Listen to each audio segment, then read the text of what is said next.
Oi, sejam bem-vindos a mais um vídeo do canal Marretando. Eu sou a professora Launelli e hoje nós iremos falar sobre concepção estrutural. Esse é o vídeo 2 e neste nós iremos falar especificamente sobre pilares. Eu sei que é uma dúvida muito comum de muitos engenheiros quando pegam um projeto arquitetônico, saber a melhor forma de fazer o lançamento estrutural dos pilares, a quantidade correta, a distância. Nós vamos falar sobre tudo isso no vídeo de hoje. Muito importante dizer a referência bibliográfica desse vídeo, já que ele foi tirado do livro A Concepção Estrutural e Arquitetura, um livro de 2007. Dessa forma, se vocês quiserem ter acesso às informações contidas, basta vocês comprarem esse livro. Então vamos. Primeira coisa importante de dizer são os critérios para lançamento de estruturas no plano vertical, ou seja, os pilares.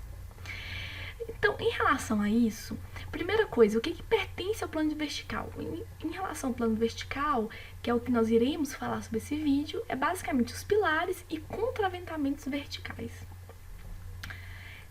Existem diversas formas de contraventamento estrutural, como vocês podem ver nessas fotos, e diversas formas eficientes de você fazer o lançamento de pilares. Em relação a tudo isso, nós iremos falar sobre isso ao longo desse vídeo.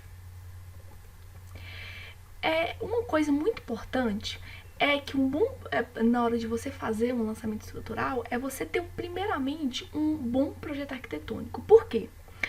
Porque uma coisa muito fundamental é que quando você vai fazer a consideração do pé direito, você leve em consideração as perdas que você vai ter ao longo do pavimento. Por exemplo, aqui você tem uma tubulação de ar-condicionado.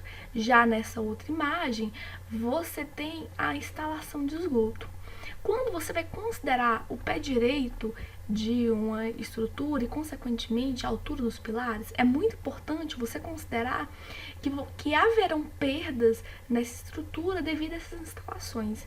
Muitos engenheiros e arquitetos, ao fazer o dimensionamento de uma estrutura, não levam isso em consideração e acaba que alguns pavimentos do edifício, após construído, apresentam um pé direito muito pequeno, o que é incômodo para o usuário daquela edificação.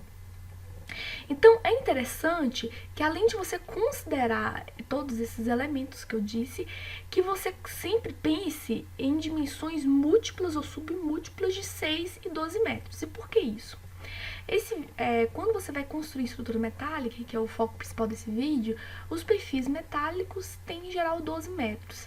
Então, quando você pensa em múltiplos de 6 e 12, por exemplo, 2, 3, 4, múltiplos de 12 metros, você consegue estruturas mais econômicas, porque você vai ter menos perda de material da sua estrutura e, consequentemente, você vai ter uma estrutura mais rápida, econômica e eficiente. Então, levar esses dois parâmetros em consideração é algo fundamental para que você faça um bom projeto estrutural. Outro parâmetro muito importante na alocação dos pilares, e é uma dúvida muito comum de muitos estudantes de engenharia, é qual que é o vão ideal. Lembrando que a gente está falando de estruturas metálicas. No geral, quando você trabalha com edifícios comerciais, os edifícios comerciais geralmente exigem vãos maiores. No entanto, é muito importante que você tente restringir esses vãos a valores de até 8 metros. Por quê? Vãos maiores que 8 metros, no geral, eles são muito onerosos. Vale ressaltar o seguinte: você consegue fazer vãos maiores que 8 metros de estruturas metálicas? Claro que sim. Claro que sim. Existem várias formas de você vencer vãos superiores a 8 metros com estrutura metálica. No entanto, é muito importante dizer que quando você vai trabalhar com perfis I, principalmente, quando você tá com vãos acima de 8 metros, essa estrutura começa a ficar muito cara. O que vai fazer com que talvez você torne mais viável você trabalhar com outro tipo de solução estrutural, como laje protendida, laje alveolar e outros tipos de soluções estruturais. Então, ressaltando, é possível trabalhar com perfil I em vãos maiores de 8 metros, mas a estrutura começa a ficar cara, o que pode ser um indício de que seja melhor você trabalhar com outro tipo de estrutura e não a metálica. ok? Mas é possível. Principalmente quando você trabalha com estrutura metálica do tipo treliçada, aí sim é possível você vencer vãos gigantescos com estrutura treliçada, tendo uma estrutura extremamente econômica. Agora, quando não edifícios comerciais e sim edifícios residenciais não exigem vãos tão grandes. E apesar de você saber que a estrutura metálica consegue vencer vãos gigantescos, para você conseguir uma estrutura econômica, ou seja, perfis leves, é interessante você trabalhar com vãos menores. Lembrando que a estrutura metálica você consegue vencer vãos de 8, 9 metros tranquilamente. Mas já que o edifício é residencial, não há necessidade de você colocar vãos tão grandes na sua estrutura. É recomendado que nessa situação você trabalhe com vãos entre 4 e 6 metros. Eu acho que 6 metros é um valor bem satisfatório, já que você vai estar vencendo um vão relativamente grande e mesmo assim você vai ter um perfil I econômico. Essas dicas são para você ter uma estrutura econômica, não indicam que a sua estrutura ela não consegue vencer esses vãos. Essas dicas são apenas para que a sua estrutura se torne mais econômica e, consequentemente, mais barata. Ok? A próxima dica é em relação à quantidade de pilares. Essa é uma dúvida muito frequente, tanto em projetos de estrutura metálica quanto em projetos de concreto armado. Principalmente os engenheiros recém-formados têm uma grande dúvida em relação a qual a quantidade ideal de pilares em estrutura. É importante dizer que você conseguiria fazer uma estrutura até com apenas um pilar, mas obviamente, quanto menos pilares você coloca, menos econômica torna-se sua estrutura. Então a quantidade ideal, o ideal é você tentar dosar na hora do dimensionamento. Não é interessante você nem colocar um número excessivo de pilares, nem uma quantidade muito limitada. Dosando isso, você vai conseguir ter um resultado de uma estrutura econômica, o que vai ser interessante tanto para você quanto para o seu cliente. Mas e você me pergunta, qual a quantidade ideal de pilares na estrutura? Nós vamos ver alguns critérios agora que podem te ajudar a tomar essa decisão. Seguindo aquelas dimensões que eu falei, 8 metros no geral em estruturas comerciais, que exigem vãos maiores, 4 a 6 metros em estruturas residenciais, que no geral você vai estar trabalhando com vãos menores, no geral. Né? Claro que existem exceções.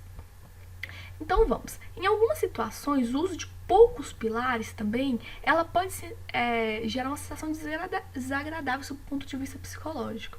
Existem alguns estudos que dizem que quando você está em um ambiente muito amplo, com poucos pilares, aquele usuário padrão, comum, o leigo, muitas vezes ele pode ter uma sensação de insegurança naquele ambiente. Então esse também é um fator que você deve levar em consideração. Então, a proposta de você usar o mínimo possível de pilares deve ser bastante pensada em relação com o arquiteto para que você consiga passar uma sensação agradável ao seu cliente, ter uma estrutura econômica e mesmo assim eficiente. Tudo bem? Vamos aqui a algumas dicas. Primeiramente, quando você for colocar os pilares, você deve sempre pensar em colocar vãos de mais ou menos da mesma ordem de grandeza. Diferenças de até 20% em relação a um vão ao outro são aceitáveis. E por que isso? Isso porque quando você coloca, igual no vídeo anterior que eu falei sobre lajes, quando você tem vãos com diferenças muito grandes de comprimento, como está acontecendo nessa imagem, o que vai acontecer? Vai acontecer o seguinte, vai surgir aqui nessa parte estrutural do seu vão menor uma carga negativa devido à sobrecarga que está tendo em cima da sua viga. Então, o que vai acontecer? Esse pilar, que ele teoricamente deveria trabalhar sob compressão, ele na verdade estará trabalhando sob tração, o que não é recomendado. Então, para você saber qual que seria uma distância boa, você pode utilizar essa distância de até 20% de um para o outro e lembrar do vídeo anterior, que quando você tem um comprimento L e esse vão aqui é menor que L sobre 4, no geral você não precisa colocar nem viga e é bom você pensar sobre a necessidade ou não de um pilar, tudo bem? Então a primeira dica é você ter vãos de mais ou menos da mesma ordem de grandeza, diferente, até 20% são aceitáveis. Então essa solução aqui é uma solução ruim e que você não deveria adotar na sua obra, tudo bem? O que seria interessante para solucionar aquele problema? Uma solução boa seria você retirar esse pilar da extremidade, que estava submetido apenas à tração. Por quê? Aquele pilar que estava aqui, ele estava trabalhando apenas a tração e estava funcionando não como pilar, mas sim como um tirante. Dessa forma, uma ótima alternativa seria você simplesmente retirar esse pilar da extremidade e dessa forma colocar sua estrutura em balanço. Outra solução também seria você tirar esse pilar aqui do meio e deixar só o pilar da extremidade, mas isso vai depender muito do tipo de solução arquitetônica que você está trabalhando, ok? Então essa solução aqui seria a solução ideal no caso de você ter um pilar que está submetido à tração da extremidade, ok? Então vamos só agora entender mais ou menos o que estava acontecendo naquela imagem anterior. Quando você tem vãos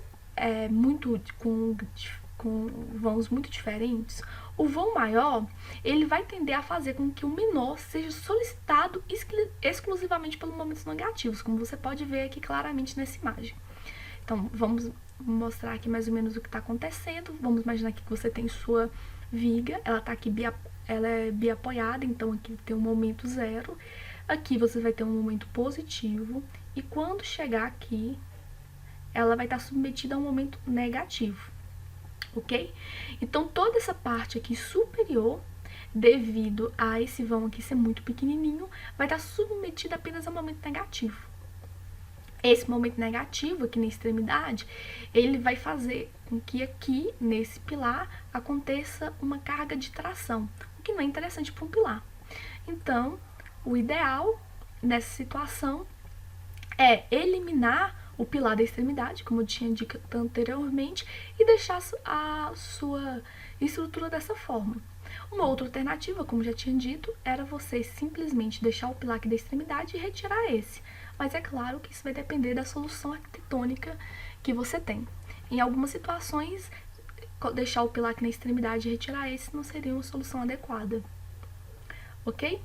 Agora, uma coisa que às vezes, quando eu falo sobre cargas negativas em pilares, principalmente para aquelas pessoas que ainda não tiveram muito contato com projetos estruturais, será que isso acontece na prática? Porque talvez você fique pensando que isso é uma coisa realmente, simplesmente teórica e que esse problema de carga negativa em pilar não vai acontecer nos seus projetos estruturais. Acontece sim e com muita frequência. Eu vou tirar aqui alguns prints, mostrar aqui alguns prints que foram retirados de alguns grupos no Facebook voltados especificamente para concreto armado, mas que vão poder ajudar a gente aqui para vocês terem ideia sobre esse problema. Nesse print, o que aconteceu? Ele colocou aqui, como vocês podem ver, pilares muito próximos. Aqui você tem uma escada no geral você vai ter uma largura aqui mais ou menos de 1 metro. Ele colocou um pilar aqui nessa extremidade, um pilar aqui recebendo a viga da escada e outro pilar aqui. Então, obviamente, vocês podem ver aqui claramente que essa distância entre um pilar e outro não tá muito diferente, tá muito maior que 20%. Então, o que aconteceu? Aconteceu que esse pilar aqui, ele começou a ter uma carga negativa. E o que acontece com programas de dimensionamento estrutural de concreto armado é que ele simplesmente, no caso ele estava trabalhando com EBERIC, ele simplesmente não vai armar essa viga, esse pilar. Por quê? Por que o EBERIC não faz isso? Porque é um pilar que está submetido à tração. E o pilar ele vai ter que trabalhar com pressão. É claro que existem formas de você alterar isso no programa, de forma como de obrigar o programa a armar essa estrutura submetida à tração, mas isso não é interessante. O interessante é você simplesmente retirar esse pilar de extremidade. Vamos mostrar agora outro print. Nesse aqui, o que nós temos? Ele também, esse print também foi retirado de um grupo de Facebook voltado para dimensionamento de concreto armado. E o que ele está falando? Ele está falando que no projeto dele aconteceu um aviso de carga negativa. E aí ele estava perguntando como resolver esse problema. a pessoa que respondeu que nesse caso é por conta das grandes diferenças entre os vãos, como eu acabei de dizer para vocês. Outra situação, que é o erro D39 no programa EBERIC, que é a carga negativa da fundação. E aqui o usuário até respondeu que existe uma configuração no EBERIC que permite você armar, mas como eu disse, você armar um pilar submetido à carga de tração não é interessante. Porque, na verdade, isso aí não é um pilar, é um tirante. O ideal é você simplesmente retirar esse pilar e deixar essa laje em balanço. Outra situação, aqui o que nós temos? Você percebe que esse usuário, em todos os encontros de vigas, praticamente, ele colocou um pilar. Apesar da gente ver posteriormente que é interessante você colocar pilares no encontro de vigas, no geral, você também deve considerar a distância entre esses pilares, porque dependendo da distância resultante entre os pilares, pode ser que isso não se torne interessante. Por exemplo, nessa estrutura aqui, ele colocou bastante vigas em lugares que não eram necessários. Se você quiser ver a parte de concepção estrutural de vigas, veja o vídeo anterior. E ele também colocou muitos pilares. E aí o que aconteceu? Ocorreu carga negativa em 2 pilares. Mas por que aconteceu isso? Aconteceu porque ele colocou um número excessivo de pilares, como vocês podem ver aqui nessa imagem. E devido a isso, devido a esse número excessivo de pilares, que muitas vezes estão muito próximos um do outro, com diferenças muito grandes entre os vãos, surgiu carga negativa em alguns vãos. Então é muito interessante que vocês tentem dosar a quantidade de pilares de vocês para não ter nenhuma quantidade muito pequena, nenhuma quantidade muito grande, como aconteceu nesse projeto, ok? Então vamos para o próximo item. Mais um exemplo disso. E agora vamos falar da locação dos pilares. Os pilares devem ser locados de forma que se criem balanças que aliviem os vãos centrais. Isso é uma solução muito interessante. Por exemplo, você pode fazer isso de criar balanços de forma a aliviar os vãos centrais de 2 formas. Por exemplo, você tem um vão L, você pode colocar aqui um vão 5, você pode dividir os vãos de forma que aqui fique 5/7 e aqui 2/7, ou você pode ter um vão L, colocar 3/5 aqui desse vão aqui no vão central e 1/5 em cada um dos balanços. Por que isso? Isso aqui é uma forma da sua estrutura ficar mais econômica. Obviamente, você usar vãos diferentes desse não tá errado, mas quando você utiliza essa dica, você consegue uma solução estrutural bastante econômica, o que vai tornar a sua estrutura mais leve. Ok? Outra coisa muito interessante é você tentar manter de forma contínua os pilares, desde a fundação até a cobertura. Ou seja, o ideal é você fazer uma estrutura como essa, em que você evite vigas de transição. Você percebe aqui que o pilar ele vai retilíneo da fundação até a cobertura. No entanto, em algumas situações, principalmente devido à garagem, isso não é possível. E nessa situação você vai acabar criando uma viga de transição. O que é uma viga de transição? O seu pilar vai estar apoiado diretamente sobre uma viga. Isso não é tão interessante, por quê? Porque além de você vai necessitar de uma viga bem mais robusta nessa situação, além disso, essa viga ela pode estar submetida a ela pode ter uma facilidade maior de surgimento de trincas. Outra coisa muito interessante é você tentar, obviamente, colocar no encontro de pilares, como você vê nessas imagens, no encontro de vigas, um pilar. Mas, muitas vezes isso não é possível, principalmente por conta daquelas dicas que eu falei, de você tentar manter uma distância de 4 a 6 metros entre os pilares e também não ter vãos muito diferentes um do outro. No entanto, é claro que você tem que considerar que quando você tem vigas chegando em outra viga, por exemplo, essa aqui é a nossa viga principal e essas vigas menores são nossas vigas secundárias. Essa viga se comportar como apoio de outra viga vai fazer com que seja necessário uma viga um pouquinho maior, como vocês podem ver aqui, uma viga mais robusta. Além disso, nessa situação, a estrutura pode ser mais propensa a ter um deslocamento maior. Ou seja, a estrutura pode estar mais propensa a ter um abalamento maior, uma flecha maior. Outra situação aqui que vocês podem ver, que aqui você tem a viga principal, as vigas secundárias, e dá pra ver claramente que essa viga principal que tá recebendo as vigas secundárias, ela acaba ficando mais robusta. Outra coisa importante falar é em relação aos contraventamentos. Quando você está tendo uma estrutura uma estrutura metálica, e muitas vezes é necessário colocar contraventamentos devido à maior deslocabilidade dessa estrutura. No entanto, como o nosso vídeo já ficou muito grande, eu vou parar nosso vídeo por aqui. E se você quiser saber mais um pouquinho sobre contraventamento e estruturas, assista nosso próximo vídeo. Espero que vocês tenham gostado. E se sim, curtam o vídeo, compartilhe com seus amigos e se inscreva no nosso canal. Muito obrigado, até a próxima!